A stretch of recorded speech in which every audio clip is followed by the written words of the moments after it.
Thank you very much. Welcome, and thank all of you for coming. It's a great crowd for a women's panel. So last summer, I hosted a lunch for Mike Milken and about 25 women, Mike's favorite venue.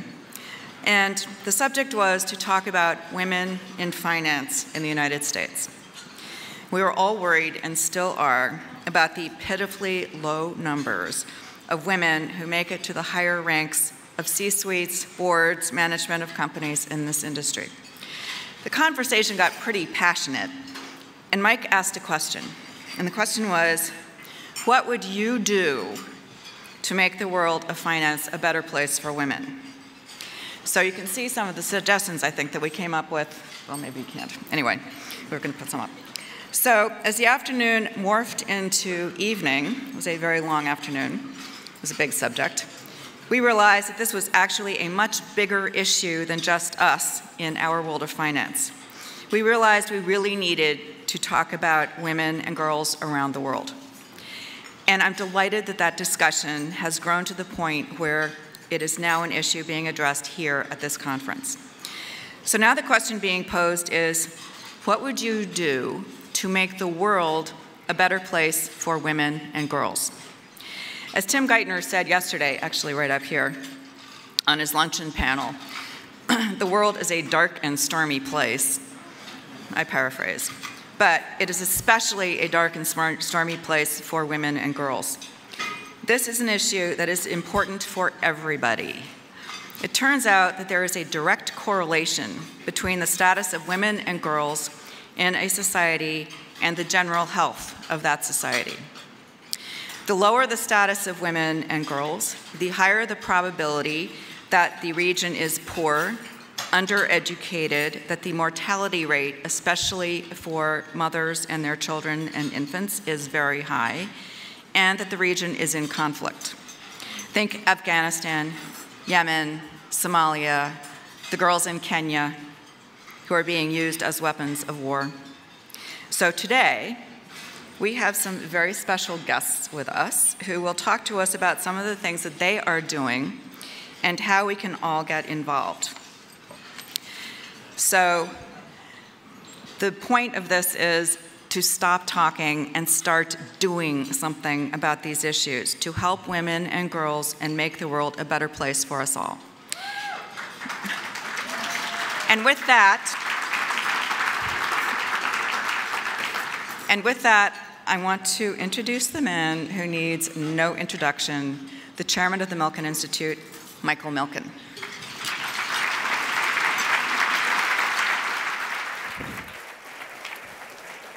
I supposed to stay up here?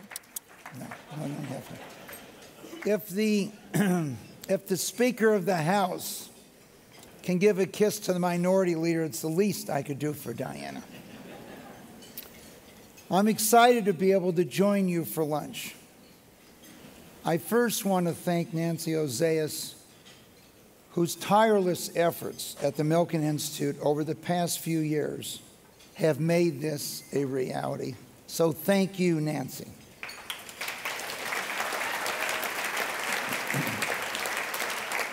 I would also like to thank Diana Taylor for first hosting us for a fantastic discussion last summer and for her leadership and passion for making the world a better place for my daughter and my granddaughters, and thereby for everyone. Thank you, Diana. Around the world, girls still suffer heartbreaking discrimination, in some places unable to attend school due to family responsibilities of their labor to find firewood, fuel, and fresh water for the family. There's been progress. In 1980, fewer than 60% of girls worldwide completed elementary school. Today, it's more than 85%. Imagine for a moment the enormous wave of talent and human capital that's being unleashed to tackle the world's most stubborn problems, by applying equal opportunity to women as it is to men. As Peter Grauer and I wrote at the Wall Street Journal yesterday in our editorial, we're seeing great progress in boardrooms and executive teams, particularly in Europe and now the United States. But it's not enough to ask women to just lean in. We need to ask companies to lead in too. And that was the message of our editorial. It's a message we're sharing with the 3,700 leaders from more than 55 countries that are with us here, but it's a message that we will continue to share with millions of people around the world. It is my great pleasure this afternoon to introduce you to your moderator. And after a phenomenal year in journalism, of course highlighted by her coverage year after year of the Milken Institute Global Conference, last year Willow Bay decided that a distinguished career in journalism was not enough for her. She wanted to be part of educating the next generation of journalists. This year, she joined the faculty of the University of Southern California as the director of the prestigious Annenberg School of Journalism, where she will also serve as a professor. You might know her from Bloomberg or CNN or NBC or MSNBC or ABC or even Lifetime. But we will know her through all history of her work leading this school and educating the next generation of educators. Please join me in welcoming Willow Bay. That was lovely. Thank you. As Mike pointed out, you certainly know me best from the Milken Conference, right, Mike? So I'm, of course, delighted to be joining you all here today. In the next hour, we are going to be hearing from activists, advocates, storytellers, leaders in business and philanthropy about the ways you all can make a difference for women and girls. As I am sure you all know, making a difference, improving the life of a woman, means that you improve outcomes for that woman's family, that woman's community, and frankly, our world. It means that you create a better world for children, women, and men, for all of us, plain and simple. But today, as Diana noted, we are moving from making the case, because that data is all too clear, to moving the needle. You're going to hear about innovative new programs, inspiring success stories, and the critical challenges that remain. And our hope is that once we get this conversation started up here on the stage, that every one of you will leave here with an agenda list of your own to go out in the world and make a difference for women and girls. Now it is my pleasure and privilege to introduce our first special guest, Ambassador Susan McCaw, President of Com Investments, former ambassador to Austria, and founding board member of the Malala Fund. Susan, welcome.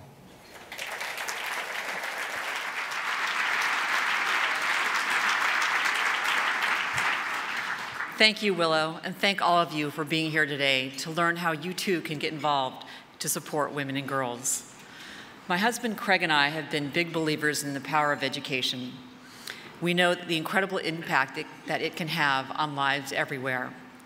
In addition to providing millions of dollars for domestic student scholarships, we've donated over $25 million specifically for the purpose of educating students from the developing world. Through these efforts, we've been privileged to see firsthand the transformative power that education has had on these students who come from all parts of the globe. Many of the students that we sponsor to come to the United States for education choose to stay here, energizing our economy. But many more choose to go back to their home countries where, armed with an education, they're having an impact in their regions and communities. These are young people who dare to dream of a better world, one where greater opportunities for every individual, regardless of gender or location. One of our scholarship recipients, Shiza Shaheed, went on to co-found the Malala Fund. Shiza grew up in Islamabad and at a very young age became involved with, was an activist and became involved with some of the things we'll be talking about today. In a moment, I will introduce you to Shiza, but first let me set the stage.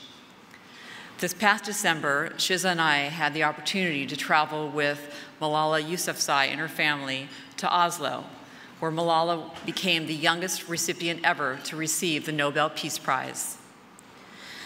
The Nobel recognized Malala for her bravery and strength in the face of tremendous obstacles and circumstances, and for her tireless dedication in speaking out for the right of girls to receive an education. The Nobel put the subject of girls' education squarely in front of all of us. And since receiving the Nobel, Malala has continued to speak out for the 66 million girls who are still deprived of an education around the globe today. Malala, the Malala Fund, and those like-minded are making a difference, and with our support, they can make an even greater impact on making sure that girls do indeed get an education. So now it's with great pride that I have the pleasure to introduce my friend, Shiza Shahid, co-founder of the Malala Fund.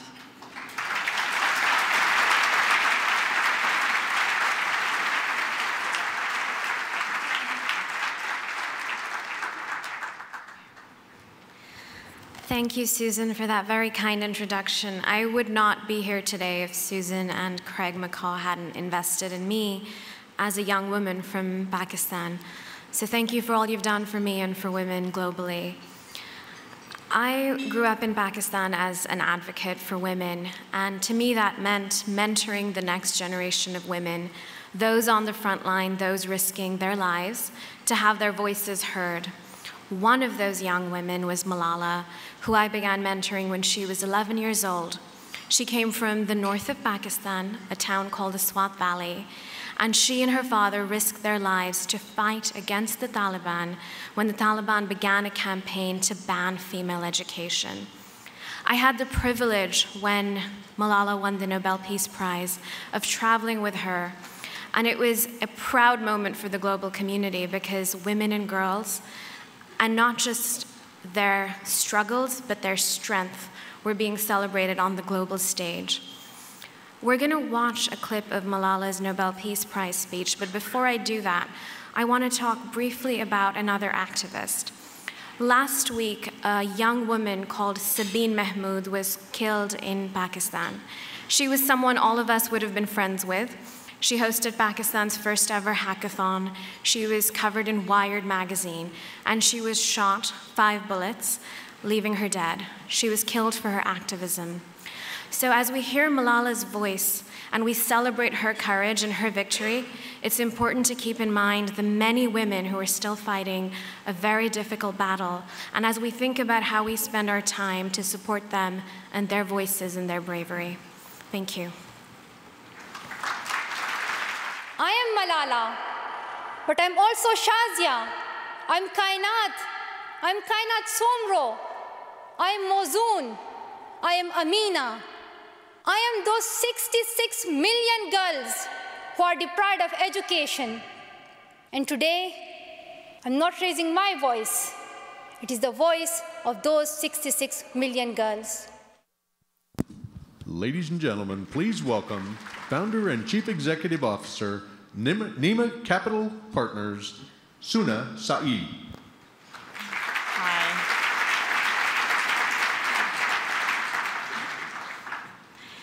You probably know our next speaker, Patricia Arquette, as the Oscar-winning actress in the film Boyhood, a movie that depicts the immense struggles of a mother who is working hard to support her family.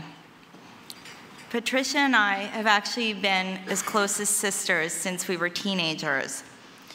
And when I saw the film, I thought this is the perfect film to showcase not only Patricia's incredible range of talent, but also who she is offstage as well as on. I knew Patricia as a young, single mother who was working hard to support her baby. She used to go on auditions in between nursing sessions, and there were times where she even had to choose between being able to afford diapers, and food. Having had the experience herself of living under the poverty line as a child, shaped her vision of the world, as well as gave her insight into living as a poor person in America. When Patricia won her Oscar, she, in her typically selfless and generous style, used her speech time to advocate for others and to make a call for pay equity. And in so doing, she pushed forward a national conversation around the issue. Pay equity is an important piece of the puzzle as our culture evolves. Creating equality for women is a sure path to address child hunger, equal access to quality education, and is an important component to creating abundance in our economic systems. Please join me in welcoming award-winning actress, pay equity advocate, and my dear friend, Patricia Arquette. And the Oscar goes to Patricia Arquette Boyhood. To every woman who gave birth, to every taxpayer and citizen of this nation, we have fought for everybody else's equal rights. It's our time to have wage equality once and for all, and equal rights for women in the United States of America.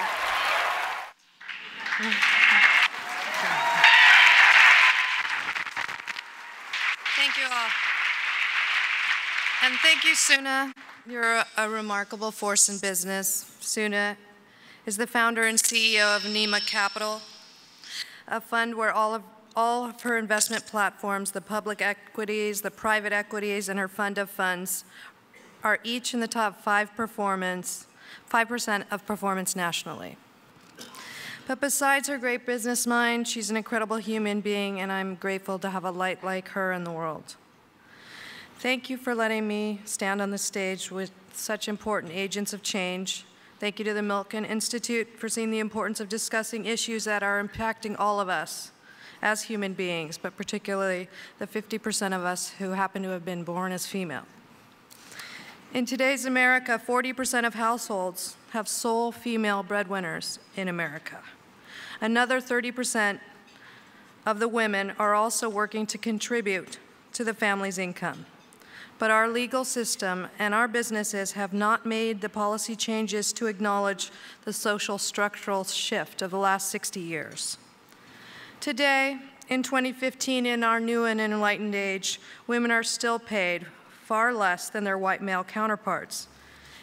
In fact, it's estimated that if women in America were paid as much as their white male counterparts, half of the 66 million women and children living in poverty in the United States of America would no longer be.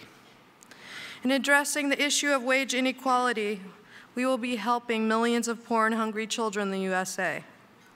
White women make 78 cents on the dollar.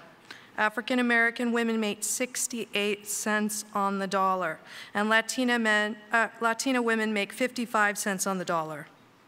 Last year, Los Angeles, the 7th largest economy in the world, that number dropped. Latina women were being paid 44 cents. Our LGBT sisters are also paying this tax. If we allow it to continue, we're economically disempowering and financially smothering communities. This is long-standing systemic abuse. The truth is, it isn't just a women's issue. It can't be. We have so many female-headed households. We're at a tipping point. As it stands today, there's not one state in the union where women make as much as men. If the wage gap continues to close at its current pace, we're looking at it not closing until 2058, if ever. That's a whole nother generation of women and their children who will pay the burden and the gender penalty tax. This means for women, it will take them years longer to pay back college loans, years longer to buy houses. In fact, it costs the typical woman $400,000 over a lifetime. With women with higher advanced educations, that number balloons to $2 million. There is a pronounced pay gap at play here. A Bloomberg study from 2014 found that women make less than men in 99.6% of all occupation categories. There also seems to be a disturbing motherhood penalty and a fatherhood bonus. This study has shown that after a woman has a child, she was considered 99.7% less competent. She usually saw a 4% salary decrease per child she had, and she was 19% less likely to be promoted. Curiously, even though we know our fathers of today are very active in their children's lives, the study showed that men tended to receive a 6% raise per child, and men with children are 200% more likely to be in management positions.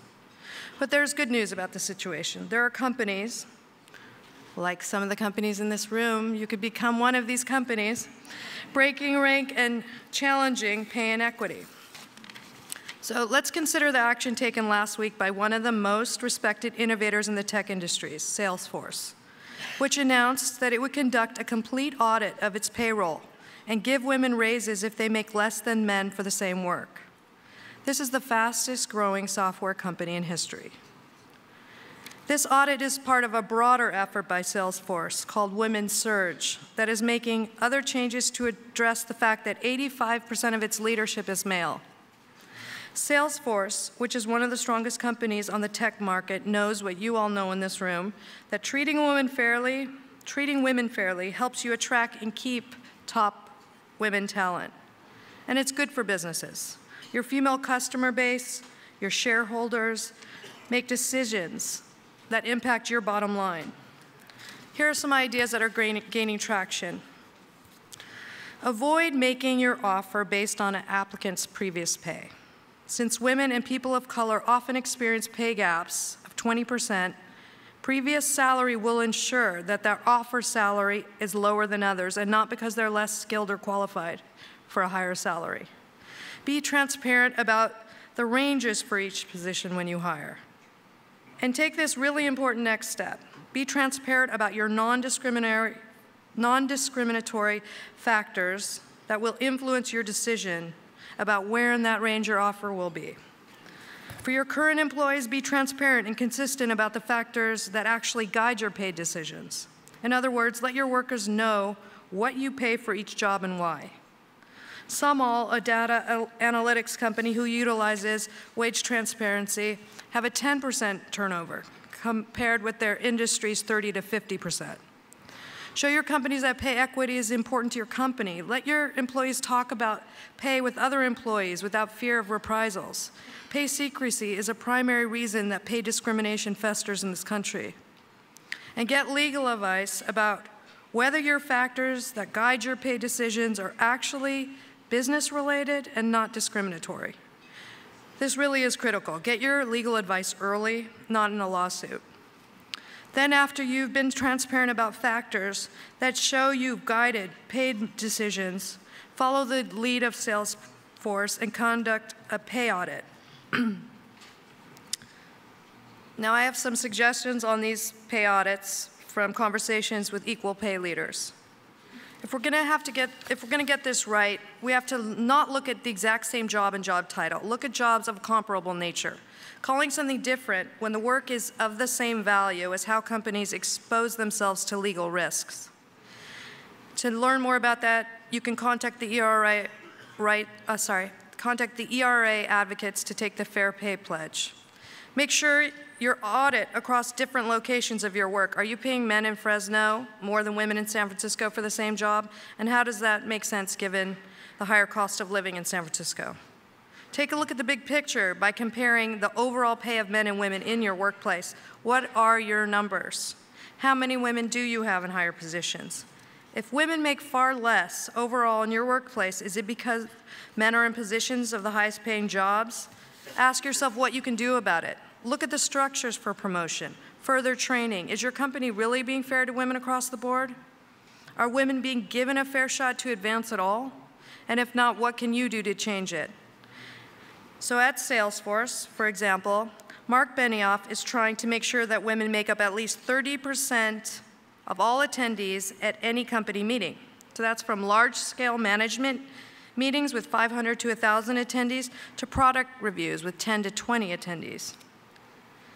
You can also flex your power as shareholders who invest in companies when you're donating to political campaigns, because women now make up 51% of the population. They are the largest voting bloc and consumer bloc. Any party or business that leaves women behind may soon find themselves out of the game. When you're supporting a political candidate, ask them, what are you doing to help close the gender wage gap? This can and should be a nonpartisan issue. Ask them, will they support legislation? Because there is legislation on the table while we speak. This may not be easy, but the reason that I came here to this particular room, accepted this particular invitation is, this is a room full of people who know how to fix problems. You can fix this for millions of American families. You can fix something that has been broken for too long. You can leave something behind that matters. You can make this your legacy, and you can do it now so that our granddaughters don't have to do it tomorrow. Thank you.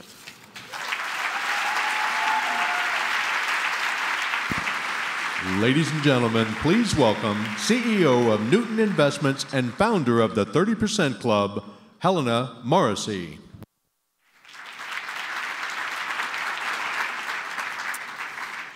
Hello. Well, I'm delighted to be here, but a bit daunted. Where else but in Los Angeles would you have the chief executive of a fund management company following an Oscar-winning actress? Anyway, Peter Grauer, who Mike Milken already mentioned, who is not just the chairman of Bloomberg, important though that is, but also the founding chairman supporter of the 30% Club here in the US. We hosted a discussion this morning with chief executives who are interested and keen to do something to achieve better gender balance boards to make them more effective.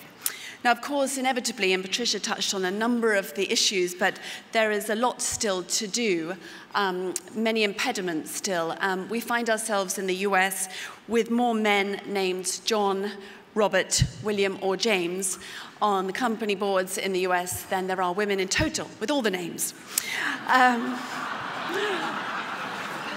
And in the UK, we have our own special version of this problem in the UK. If we look at the number of women who are chief executives or chairs of our biggest 100 companies, there are 7, but there are 19 men with the title Sir. So that's our own special British version of this. But actually, I come with some good news. We actually have seen a very fast rate of progress just below that CEO level on boards themselves in the UK in the recent past. And there are actually now no all-male FTSE boards at all. And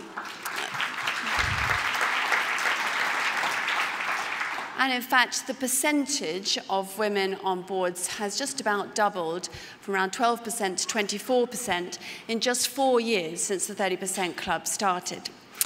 Now, I believe that the factors that have driven that really sharp acceleration in change in the UK are entirely replicable, need to be adapted, of course, to local market conditions and traditions, or perhaps we need to break the traditions. But there are things that can be done here to really accelerate the pace of change. And I've got a list of 5 factors that should go up now. Firstly, I think, and we've seen it here today, Milken Institute has had a goal of 30% women on panels, and they've achieved it. I've been here several years. This year feels a lot different. We have a measurable goal with a time frame, and that really holds people to account. Secondly, there's a political consensus around the issue that the status quo is not acceptable, that the time for talk is over. Thirdly, and probably the most important thing, the thing that's really made a difference, has been those in power driving the change. This is not women talking to other women. This is those in power who are mostly men, let's be honest, driving the change and saying it's important and saying that they want to have better gender balance at all levels in their organizations. There's a need for an openness to collaborate. This is not about one single unit or group or person doing something by themselves. This is a collective effort. And last but not least, there's no one single action either. We need to be consistent, concerted, and cohesive in our actions. And I think what we have now is a real opportunity, because there's a realization, as shown by this conference this year, that actually modern successful businesses will see a different balance of men and women. It's the future of success. Thank you.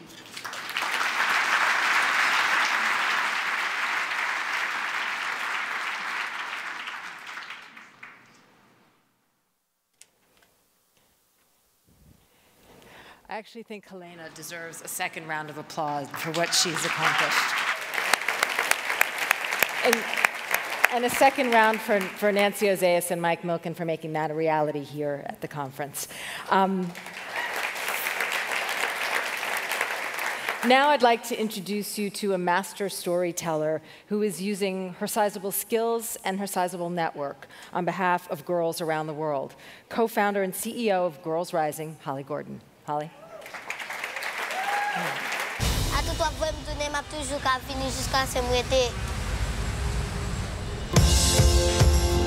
I will read, I will study, I will learn.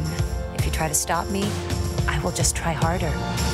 If you stop me, there will be other girls who rise up and take my place. I am change. I am my own master now.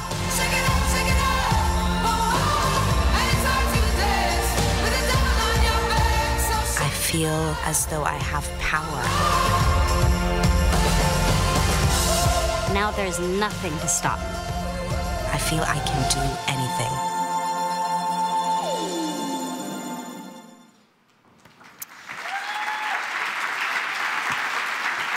I can't watch that trailer without wanting to go, yes! Almost 7 years ago, our small group of journalists stumbled upon a simple truth. In countries where investments are made to educate girls equally to boys, GDP goes up, people are healthier, and governments are more stable. In short, where girls are educated equally, everything gets better for everyone, including business. To us, journalists, girls' education felt like the story of a lifetime. So we did what journalists do. We decided to tell that story in a film called Girl Rising. And we chose to tell stories that highlight the reasons that girls are not educated equally to boys. Stories of social barriers, child marriage, domestic slavery, sexual assault, and most important, outdated preferences and traditions. Because most often it's social norms, behavior that hold girls back. And the great news is that we can change social norms. And you can all play a part, an incredibly important part, in changing them too. As journalists, we believe that storytelling is the most powerful tool we have to change social norms and behavior. And today, Girl Rising has reached more than 200 million people in 158 countries. The film has been screened over 17,000 times at community-organized events, and hundreds of companies have shared Girl Rising with their employees.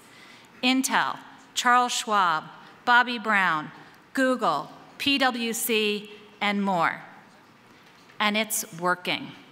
Millions of dollars have been committed to educating girls, and millions of people now know that educating girls is key to economic growth, prosperity, and peace in the world today.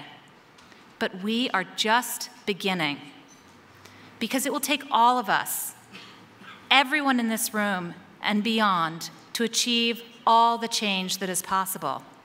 Through film, social media, and teaching guides, we give the power of story, the power of change to you. Our storytelling tools enable leaders like you to join us, to galvanize your employees, your marketing teams, your customers, and even your children, to be a part of changing the future for girls forever. So, if you haven't already, I urge each one of you to host a Girl Rising screening. And we are so excited about what's next, bringing Girl Rising to India in a national campaign that will reach 750 million people. India's new prime minister said that investing in the girl child is, quote, a responsibility that we have towards culture and towards humanity, and we couldn't agree more. So for those of you who are from India or who manage businesses in India, join us. Create aligned marketing campaigns, invest in programs to reach girls, host screenings, be a part of Girl Rising India. Because together, we can transform the status of girls across India so that girls are valued equally to boys, and we can ensure that every child can reach their full potential. And it is now my great pleasure to introduce my friend and partner in this effort, the tireless, the generous, the super smart activist and award-winning actress, Frida Pinto.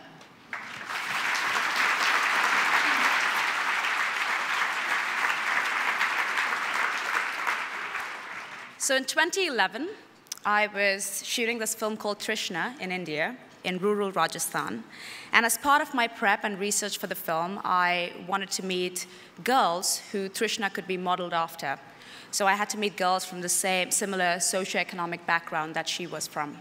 And that would be the lower income group or even the negative income group, your farmers, fruit sellers, truck drivers. I met a bunch of girls, but this one really changed my life. I was told that I was going to meet this girl, this 15-year-old newly married girl. I arrived at a place. It was dimly lit by kerosene lamps, and her father-in-law and her husband invited me over and showed me this brand new temple that they had built that housed and honored a goddess, a Hindu goddess. You'll see the irony in the story. So I'm waiting for all the formalities to get done with. Frankly, I'm getting quite bored because I'm here for the 15-year-old girl. The father-in-law says, oh, you can go and meet her in, guess where? The kitchen, because she was preparing tea for all of us.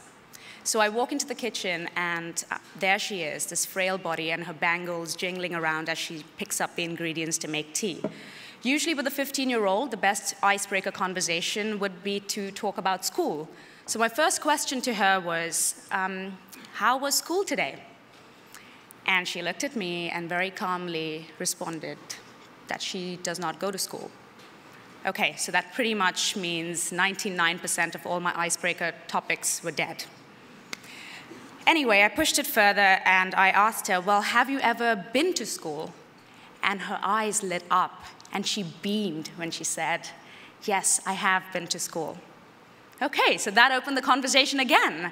So I go in with my third question, which is, would you ever like to go back to school? And this is when she whipped her head around and looked at this educated person like I was the most ignorant fool on earth and said, yes, Didi. Didi means sister in Hindi. Yes, Didi, I'd really like to go back to school, but now I make tea. And that was not a grammatical error. What she meant was, from now on, I make tea. I will be a mother. I will take care of the household. And the rest you know. So let's face it, it's just the luck of the draw that we are here and not where the girl from the kitchen was. But I know that we're all goodwill people here, and none of us want this inequity. We are in a position of privilege. And by that, I don't mean that we need to feel guilty for owning that big mansion in Malibu or a fancy cars or flying first class on planes, which, by the way, if anyone wants to give away, there are places you can send it to. So donations always open. Feel free. But anyway, I think we should feel happy that we've worked really hard to be in this position of privilege, these unique gifts and talents that we have. So can we, for a minute, feel super excited by the prospect of change, by knowing that we have this choice and opportunity to be responsible? And here's the real difference between philanthropy and charity. Philanthropy creates real change and impacts holistically. Charity is like a Band-Aid. It's a temporary masking of pain, momentary relief. So here's how I want to rip off the Band-Aid and lean on to a real solution, sustainable solution. Storytelling, because it is not fleeting. It is forever, including the bad ones, which is really unfortunate. But guess what? It unlocks the power of imagination and it immortalizes inspiration. Stories challenge fear and mindsets. They educate and illuminate. They visually influence ideas. They even shock us and create discomfort. And discomfort, my friends, is good. It means there's something wrong and that something needs to be fixed. Stories cause us to grow. They generate a conversation. And without a doubt, it inspires us.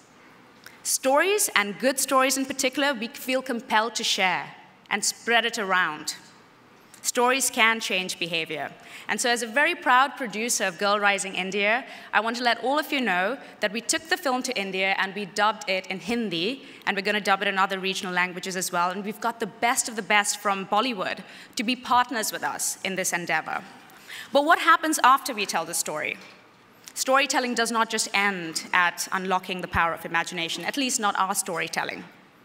What happens is you empower girls. You unlock their imagination, and now they want to be educated. So for that, we're going to need infrastructure to support their burgeoning dreams. How do we fix that? How do we tackle that? We need M&Ms. M&Ms. Well, not the M&Ms that you're thinking of, but we need money and we need men. Money, I'm not just talking about charity.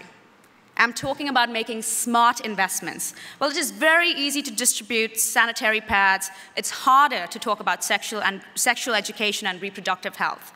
It's very easy to build 100 toilets, 1,000 toilets. It's harder to make sure that they're used, they're maintained properly, and you create a sense of pride amongst the users in this step towards hygiene and sanitation. So basically, it is easier to invest in products and services, but far more challenging to tackle the underlying problem that made you go and invest in the first place. So I challenge each one of you to invest in changing ideas, to commit to a vision and not a project, ideas that can really sustain behavioral change.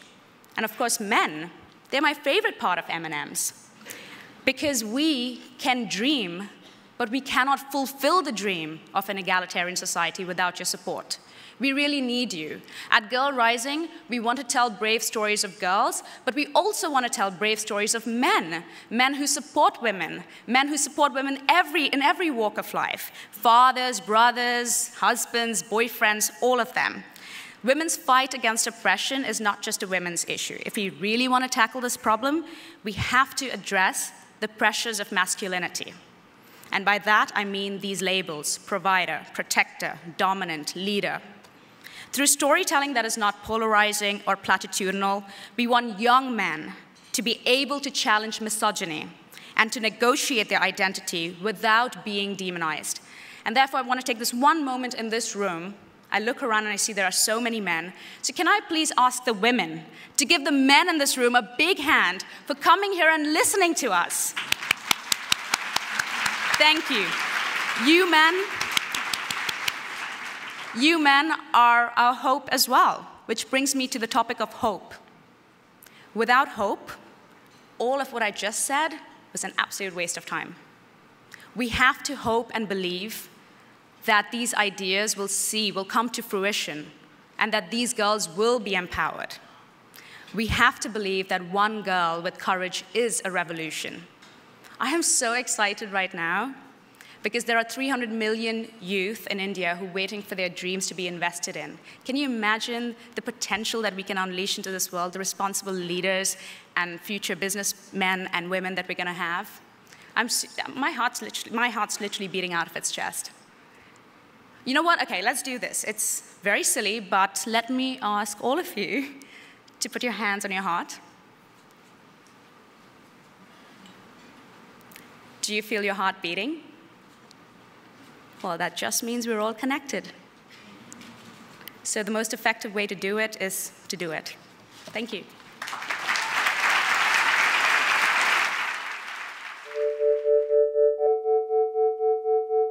Global health core It's focused on engaging young leaders, so all of our fellows are under 30. Every day we mobilize recent college graduates to work for 1 year within a health nonprofit or government agency. We want them to make an impact in that year, but we really want them being part of the solution throughout their lives. All of our fellows have a co-fellow. If you're an American coming to East or Southern Africa, you're partnered with someone from that country. We also bring people from Eastern and Southern Africa and place them in the US. My partner has certain things that she's really good at. When she's trying to run some data sets and I'm like, oh, so what are you doing? What's this software? My partner, she's Ugandan, and she helps me understand how health politics in Uganda work. We're building a group of people who can move into the future to actually address the problems in global health and make a difference.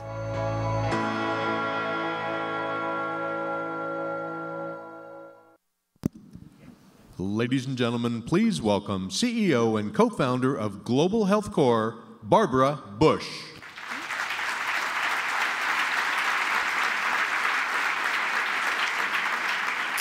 Thank you. I am so excited to be able to share this space with such a diverse and inspiring group of advocates for girls and women, and to have the chance to talk with y'all about some of the exceptional young women that I work with every day.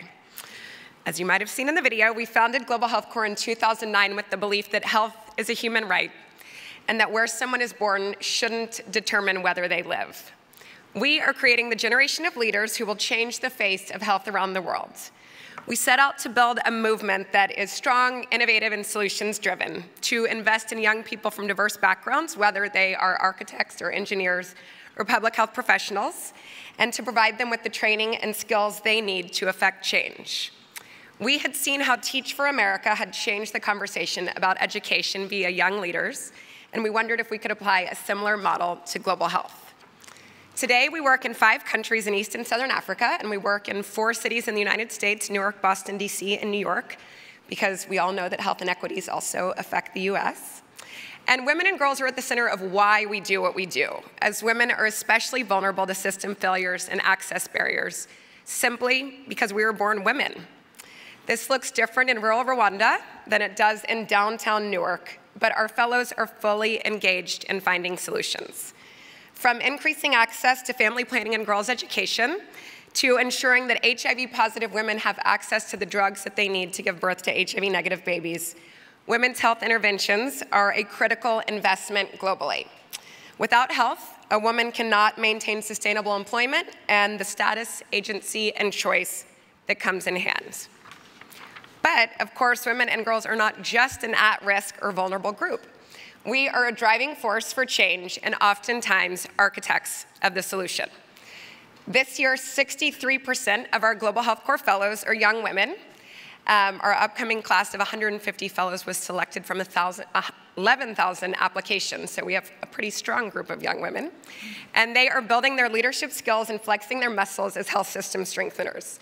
As women, they have the ability and understanding to design a health system with women and girls at the center, and a leadership style that is extraordinary in its compassion and effectiveness. Our male fellows also benefit immensely from working alongside their female counterparts. They have no choice but to be advocates for women and use their influence and voice. Over the past 5 years, I have watched our female fellows and alums rise into leadership positions across the field. These are women that look like someone named Nargis Shirazi, who is a young Ugandan playwright and a maternal health advocate. She completed Global Health Corps in 2012. And while she was working on reproductive health issues, she was overwhelmed by how many girls had to drop out of school because they were pregnant. So she wrote a play about a man who gets pregnant and began performing it throughout Uganda to encourage different thinking about traditional gender roles.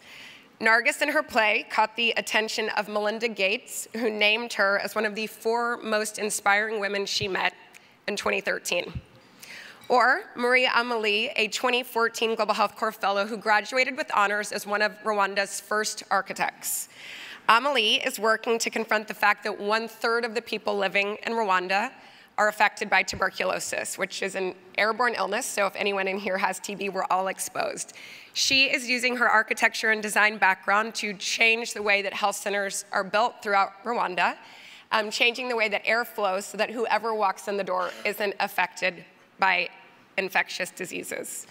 Or Brian Eustace, Ian Mountjoy, and Celine Mukasini, who are 3 Global Health Corps alums who are leading efforts in recent Ebola crisis in Liberia and Sierra Leone, a disease that was detrimental to women. Up to 75% of those affected were women.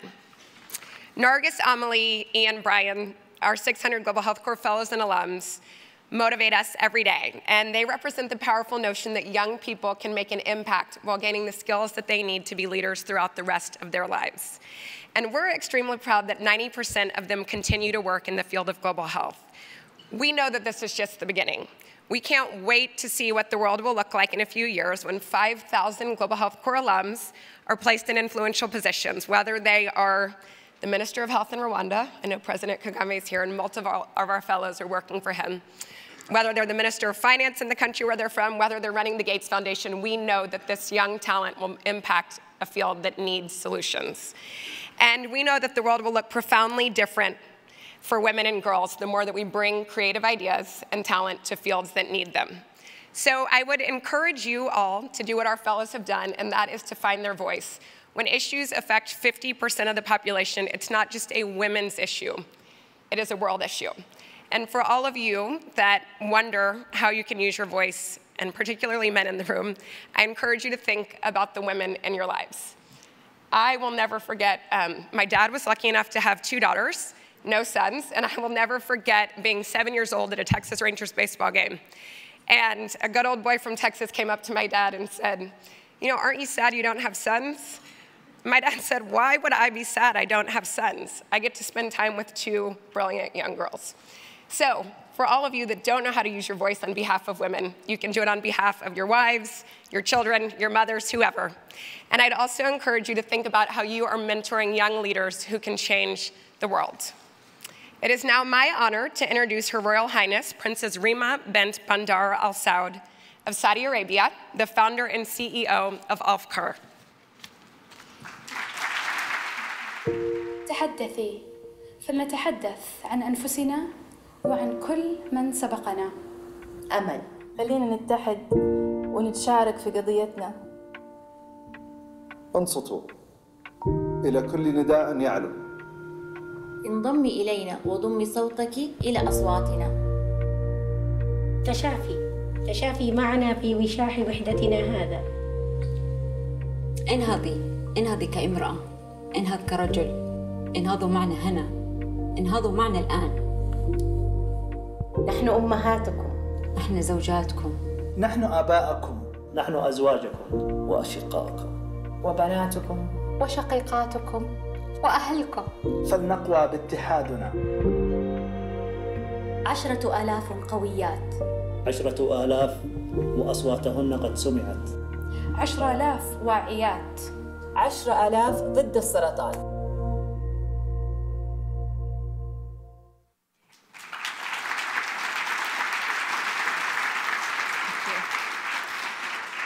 About 8 years ago, I got a call from one of my dearest friends called Sarah to let me know that she had breast cancer. Sarah and I were born 5 days apart. We were married 10 days apart, and our children are the same age. And when she called me, I couldn't understand the difference between her life and my life and why did she have breast cancer, and it didn't affect the rest of us. But the reality is it did. It affected every single one of us. It affected her friends. It affected her family. It affected her children. And I made a vow that day that I needed to be a part of an organization that could make sure that in my country, this doesn't happen to other families.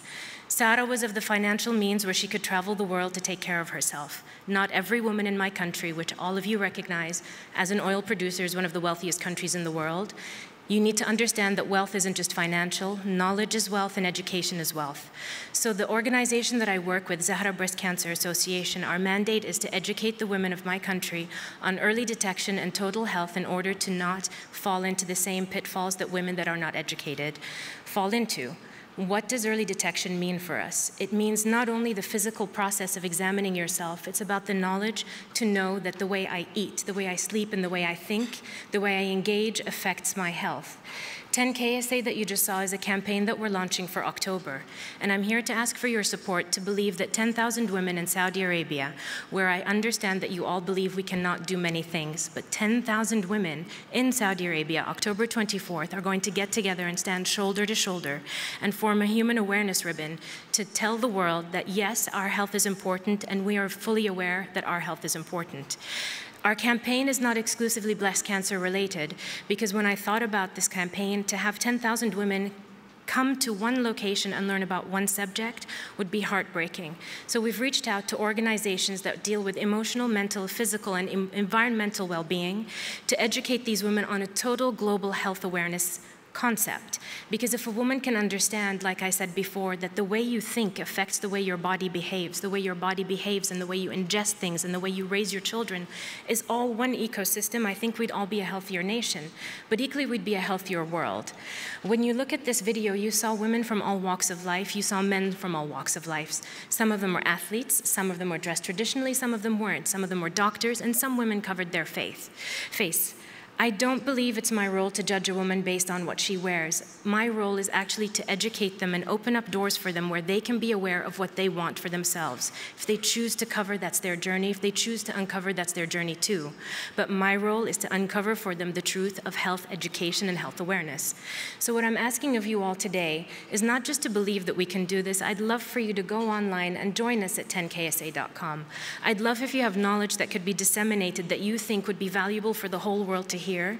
Tell us what that is, and let's work with you to see if we can translate that, if we can bring it into our community, and also share it with the global community. I also want to address the fact that many people think that we are held back, and I think the only way to be held back is to believe that you are held back. If you have the confidence to walk forward, you'll look around and realize people would like to walk with you. And what's happening in my country today is people are having the courage to stand up and keep walking, and we're finding each other. And it's not one voice, and it's not two voices, and it's not a royal title. And it's not just women, as Frida mentioned. We need the men's support in order to enact this change. And today, laws are being passed that allow our voices to be heard, but more than being heard, it allows us the courage to actually enact and enable change. This campaign is one symbol of that, but it's one symbol of multiple campaigns. It's not a solitary voice, it's a group voice.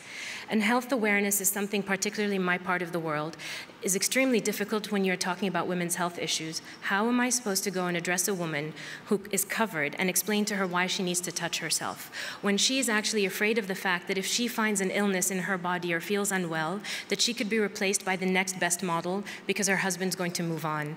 When you think of my country, don't think of the 3 major cities where people look like me and talk like me and speak English and travel the world. The majority of my country are actually people that live in small towns, that are educated locally, whose focus is on, today I need to get up and do my job because I need to earn an income to take care of my family. And those are the people that the Zahra Breast Cancer Association reaches out to. We drive down to the rural villages, we talk to them about general health, we talk to them about breast health, we talk to the men about why it's important to support the health of their women. Because as Frida mentioned, and as all of these women mentioned, the men in the boardroom, the men in the home, the men in the car, the men in the business suites are the men that are our men, and we are their women. And what we need is for everybody to understand that collectively we can make a change, and collectively we can educate each other. And again, collectively doesn't just mean in my country, it means the whole world. And I'd like for you to maybe look at that video again when you go home. Those are the faces of my country, and they each have a valid and equal voice, covered or uncovered, male or female. The only difference is, do the women have the confidence to speak? And I hope by this campaign that we will give them that confidence, because we'll give them the education and the knowledge to speak to themselves, to speak to their children, and to speak to each other. So, thank you.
Hello, everyone. As you can see, we've got an extraordinary array of people here who are deeply engaged in making the world a better place for women and girls. I'd like to begin by introducing them to you.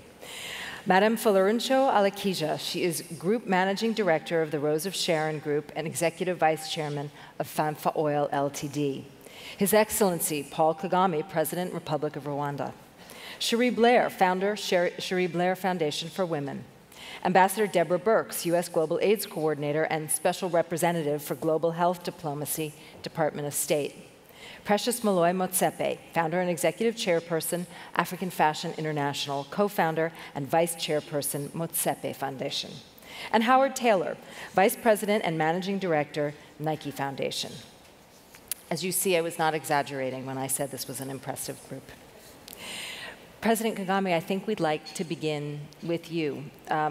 You are a leader who did not let a good crisis go to waste, an expression we use here often in reverse.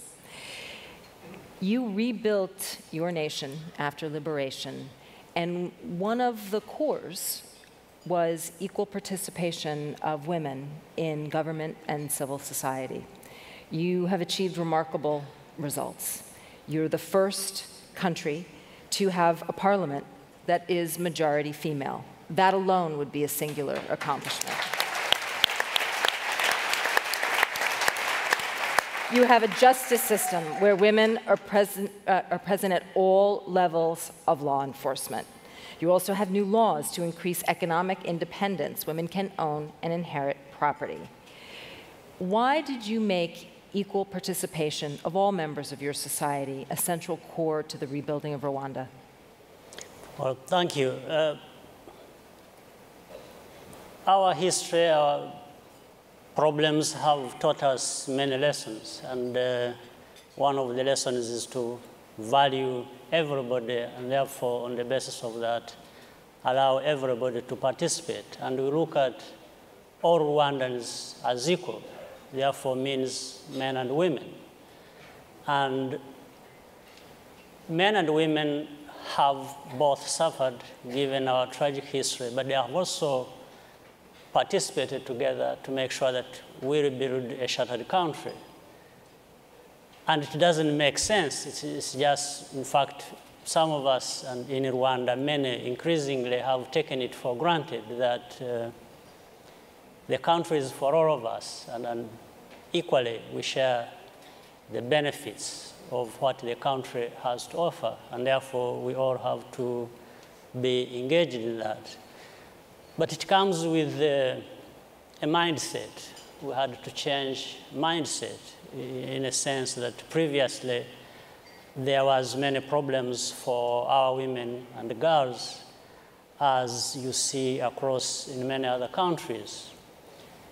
But for us, because of those lessons learned in our history and wanting to bring change to the whole society rather than just part of it, and women in Rwanda constitute 52% of our population.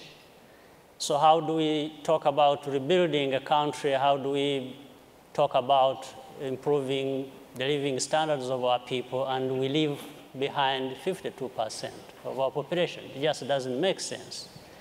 And most of these people are our mothers, sisters, our daughters.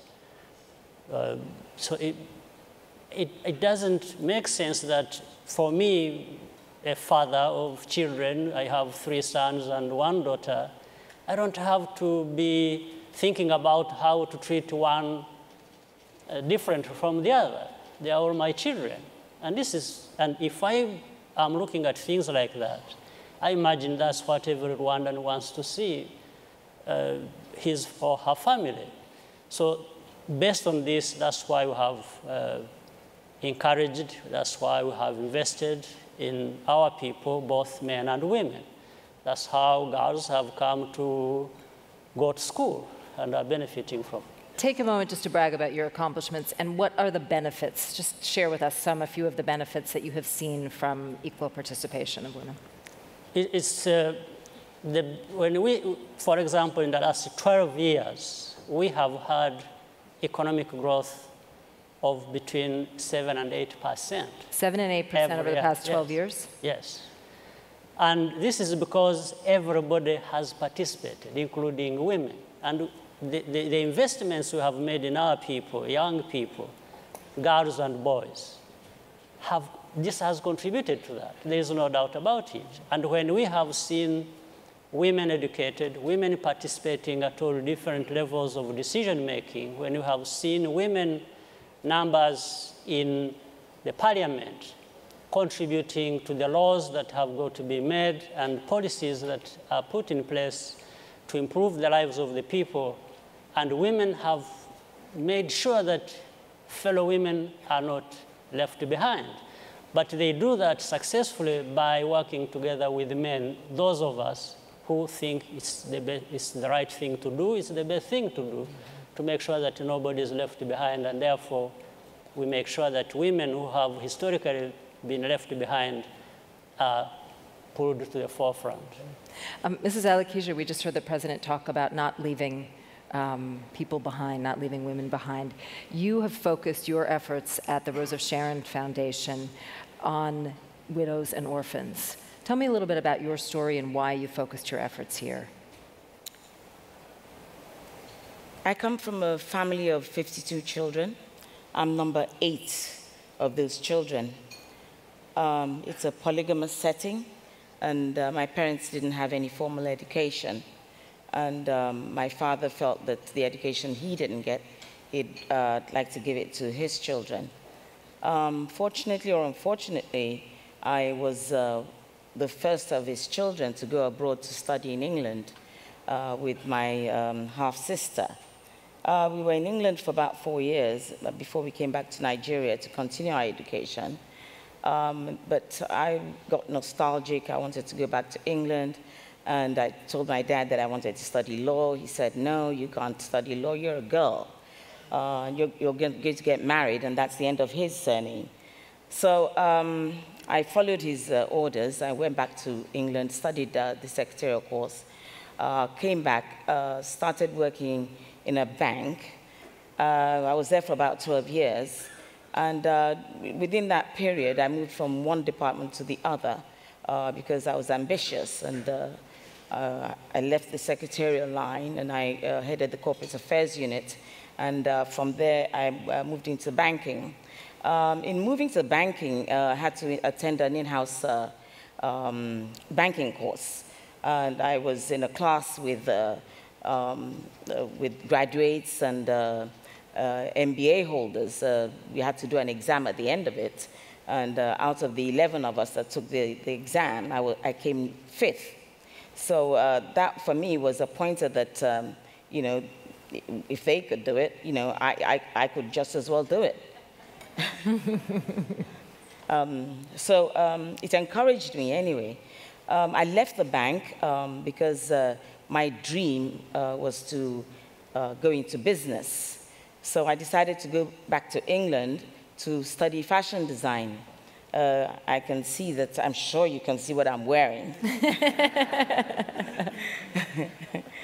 All made in Nigeria, all hand-beaded. I love fashion, it's part of my passion. In doing all of that, somewhere along the line, I got into the oil business.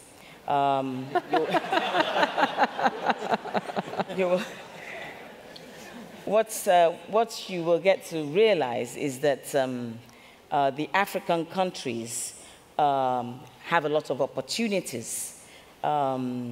You can make a lot of friends that can help you to get to where you want to be, depending on how determined you are to get to make sure that your dream gets materializes.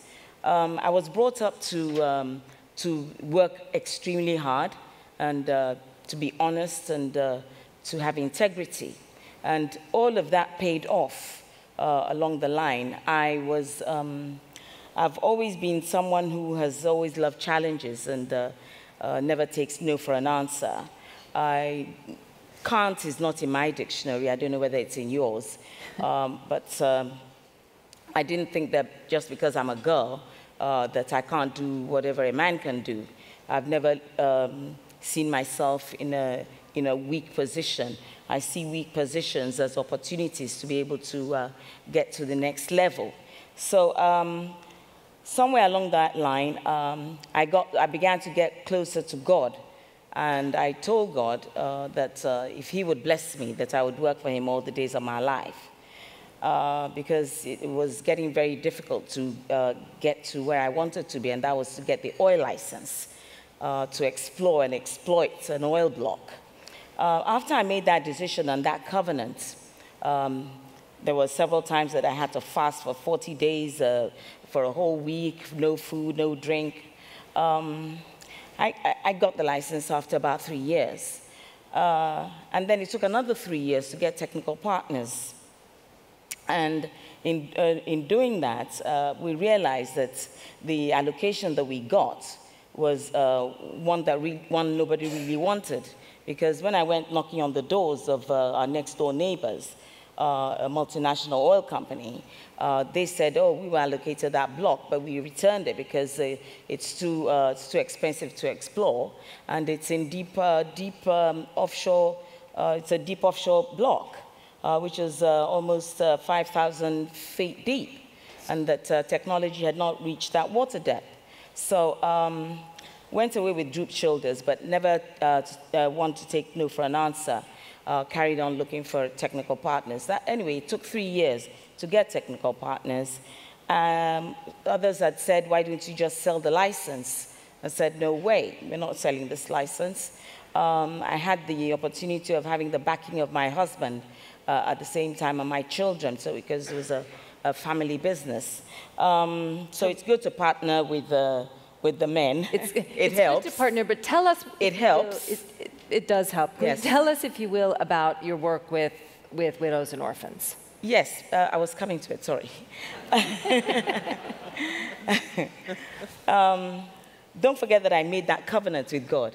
You did make a covenant with God. I'm being so very careful not to get in the way of the covenant. I had to get through that story to tell you how I got into the widows and orphans bit. So I got to a point that I said, God, since you had fulfilled your covenant, your part of the covenant, so it's now time for me to fulfill mine. So where is it exactly that you'd want me to serve you? And then he told me to serve widows and orphans, to look for them and to find them and to work with them and to help them and to bring them out of their misery. So that was the reason I had to tell the story. Ever since, in 2008, we have been looking after them. I got some people together and we set up the foundation. We have a board of trustees, and we've been teaching them how to fish rather than give them fish, because when you give them fish, they would eat the fish and come back for more, because that wouldn't sustain them for long. So we've been empowering the widows, and some of whom are in university even now. We have been empowering their children with scholarships, and we've been empowering orphans as well to send them to school. It has given them a lot of confidence. It has boosted their ego. It has helped them to be able to put food on their tables. They have moved from the level where their things were thrown out when their husbands die, and they're ejected from their homes, and they are treated so badly in such inhumane conditions. And it puts smiles on their faces. I do remember a situation once where one was carrying a baby when we were giving her first check, and she virtually fainted from disbelief. Wow. Yes. That's impressive. Thank you very much. Thank you. Ambassador Brooks, I was shocked when I caught up with the latest statistics on HIV and girls. 7,000 young women a week contracting HIV, nearly 80% of new infections in the hardest hit countries among girls. For every boy, there are 2 girls hit with HIV. So how has PEPFAR begun to turn girls into ground zero in the fight against AIDS? Well, thank you, and hopefully you all saw that video at the beginning that shows the big HIV come out of the darkness to young women, and that's how it feels to the young women. In places of KZN, girls in secondary school, so in secondary school, in education, boys 18 to 19, 1.5% HIV positive, girls 13.6 by 20, boys 1.8, girls 24.7. Go to where you're seeing pregnant women, 23 to 24-year-old pregnant women in KZN in a certain community is already up to 49.7%. Yet, 7,000 new infections per week, 1,000 a day. Why we're here today, 1,000 new infections. Yet we're talking about Africa rising, we're talking about the capacity, we're talking about the demographic dividend, and we have 30% more women between 15 and 24 than we had just at the beginning of the epidemic in 1985. We have a development of a consumer class. We have the mobility. All of these things that frontier investors are looking at for why Africa rising are the very drivers of the HIV pandemic. And so those statistics are sobering.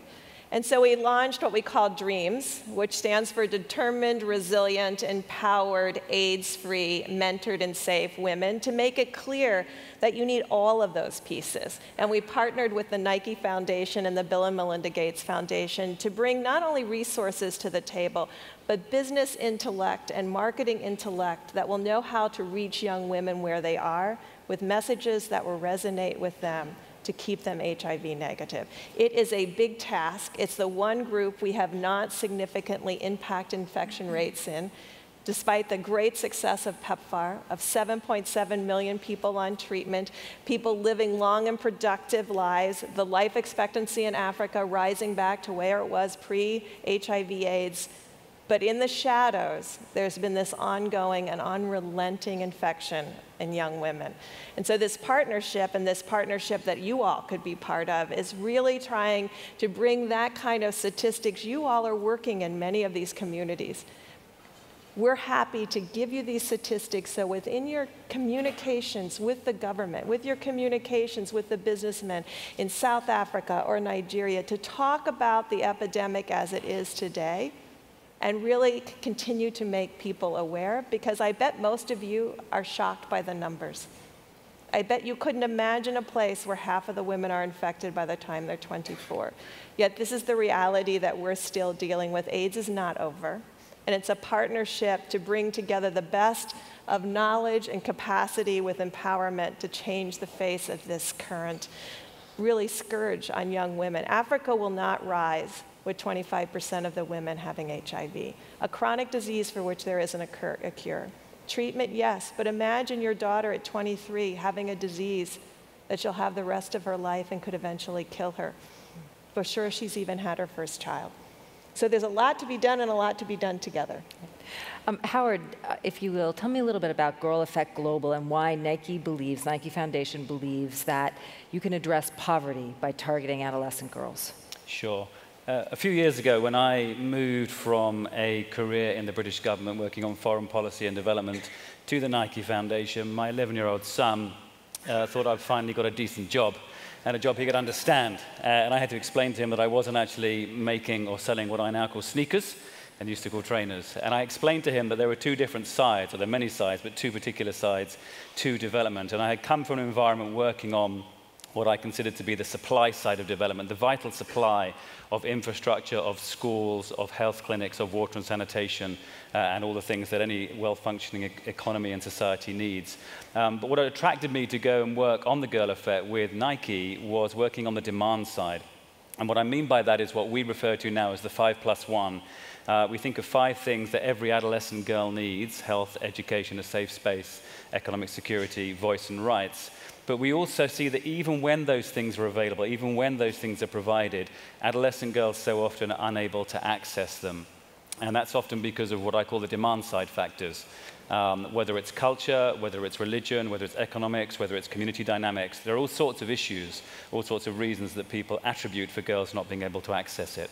So what we're doing in Nike, we had an insight about 10 or 11 years ago that the hundreds of millions of adolescent girls living in extreme poverty weren't a cohort or a problem to be solved, but were actually a massive opportunity. And I think we've heard that many times on this platform in the last hour and a half or so.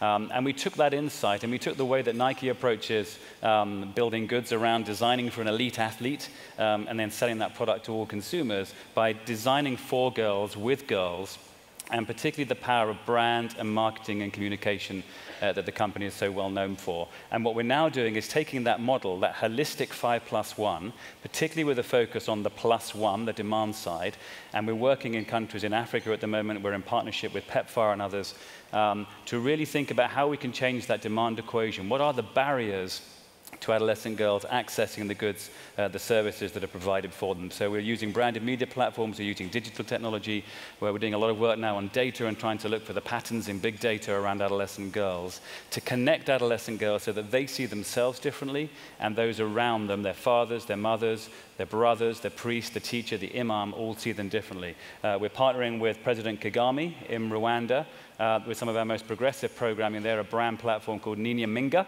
which took me a while to be able to say. My Kinyarwanda is not fantastic, Mr. President. But it's a very successful partnership where we've now taken that brand rooted in local culture, very much infused and informed by the girls themselves, girl journalists writing and talking about the issues that matter to them and how they've dealt with them, and doing that in a way that's very inspirational and is attracting their brothers, their fathers, their mothers, others in. So we're beginning to shift the perception, if you like, around adolescent girls, how they see themselves and the opportunities they have, and how those around them, their gatekeepers, see those opportunities too. Thank you, Howard. Mrs. Blair, you started your foundation in 2008 and was shaped by your experiences meeting women all over the world. So why did you decide to focus your efforts on women entrepreneurs? Well, this conference is called The Power of Ideas. And one of those ideas is to unleash the power of women. And if we could do that, we really could transform the world. But you know, in this world, money counts. And to enable women to make the choices that men often take for granted, if they have economic empowerment, if they have their own money, then they're more likely to be able to walk away from an abusive relationship. They're more likely to insist that their children get educated. And so my thought was, let's help women, not just the girls, but the women who maybe didn't get the chance of education earlier on in their lives, the women of 20s, the women in their 30s, the women in their 40s and 50s, and allow them to get that economic independence by setting up or growing and expanding their small businesses. And what did you find that they most needed in growing and expanding their small businesses? They need a number of things. They need confidence, because many of these women have been told they can't do that. Your father told you you couldn't be a lawyer. Yes. I went to be a lawyer, and the law professor at the time said that really girls couldn't be an advocate because their voices weren't strong enough. Now, anyone who's heard the young women we've heard already realize that girls have very strong voices, but confidence when they've been told you can't do that.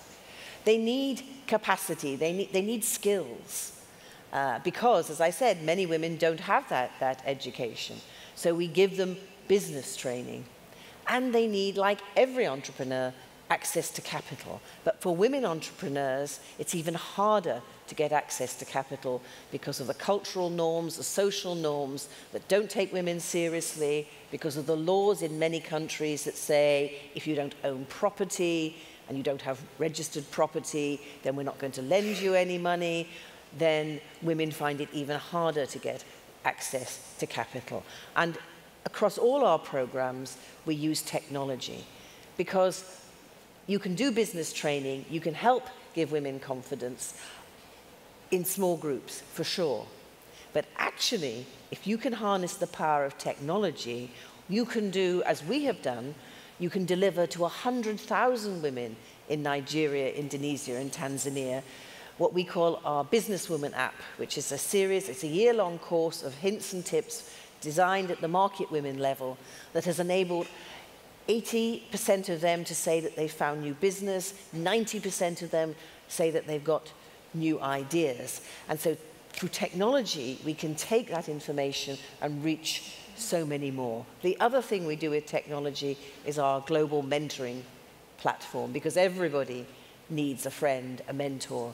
Some of our women have described our mentoring platform as their invisible friend that walks with them for a year on their entrepreneurship journey. And we pair men and women across the world with women entrepreneurs in emerging markets who use the internet and give 2 hours of their time a month for a year to help women achieve a dedicated goal. So let's combine 21st century technology with the power of women, and we really will change the world. Precious, as a doctor and a businesswoman and a philanthropist, how are you helping to women build businesses and support their entrepreneurial efforts? Well, from my part of the world, South Africa, my husband and I started the Family Foundation in '99, and we joined the Bill and Melinda Gates Giving Pledge in 2013. Our foundation is based on the idea of Ubuntu, which is a Zulu term that means I am because you are.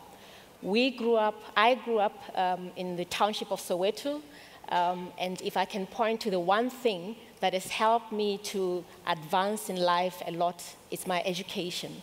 So our family foundation focuses on education. We currently have about 358 girls who we push through university and help them to get into fields such as science, technology, engineering, medicine, and maths.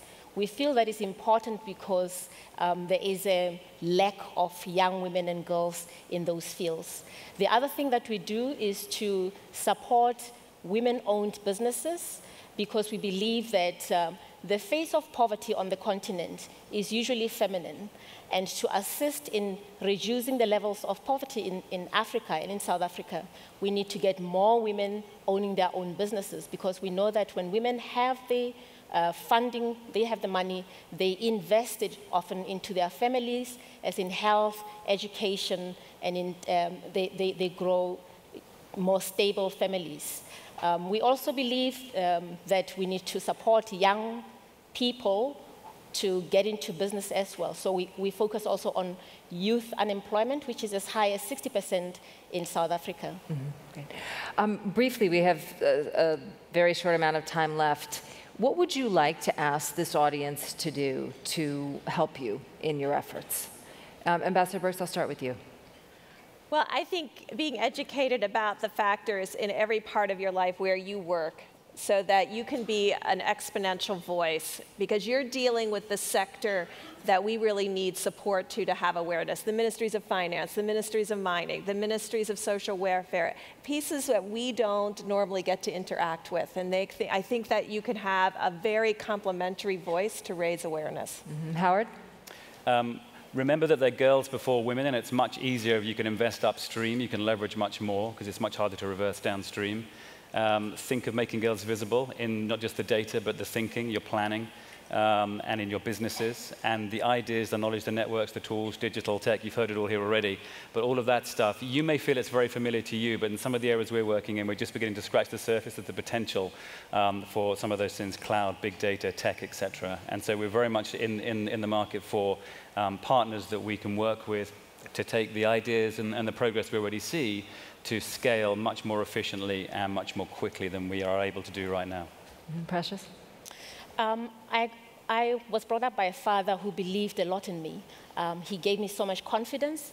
I am surrounded by men in my life, my 3 boys and my husband, who support me and believe in me. I'd like to urge the men in the audience to join us as we try and get women and girls educated and empowered. Mrs. Blair? Well, I'd like to say to people in this room, some of you who were here yesterday and heard it being said that if you invest in a woman, then 90 cents of your dollar will be reinvested. And if you invest in a man, it's 30 to 40%. And I detected across the tables around me some skepticism by some of these hard-bitten investment bankers that could possibly be true. Now, what I say to you is, of course, you're all 90% men. You have never held a woman back. You promote your wives. You absolutely invest in your daughters. You respect your mothers. But can you really tell me that you don't know of the man who actually abandons, as my father abandoned, his wife and his 2 children and went off to pursue his own dreams, leaving them with nothing? Or that you don't know of the man who drinks all the family's money away and then comes home and beats them up when they protest? Or where the man who is just been brought up from the very beginning to think because he's a man, because he's a boy, he is entitled to more. And then imagine why that figure for men is 30 to 40%. It's because men like you are not standing up and insisting to men like them that that is no longer, in the 21st century, an acceptable way to be a man.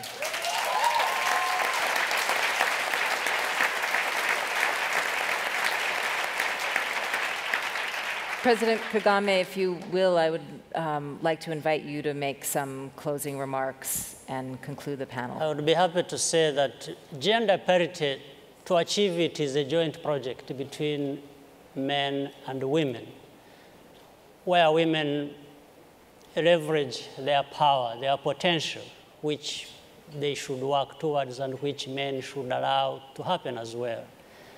And it requires bold steps, not incremental ones. So I think the bold decisions can be jointly made and allow the potential of women to be realized. We invest rightly as part of our society, as we want to develop the whole society to move forward. And I think it is achievable. We've seen progress in my own country, and if my country can make progress on this, I think any other country or society can make it too. Thank you, sir. Thank you all very much for sharing your wisdom with us today. Thank you, Willow, and thank you all of you wonderful ladies and gentlemen for making this such a successful program. Thank you very much.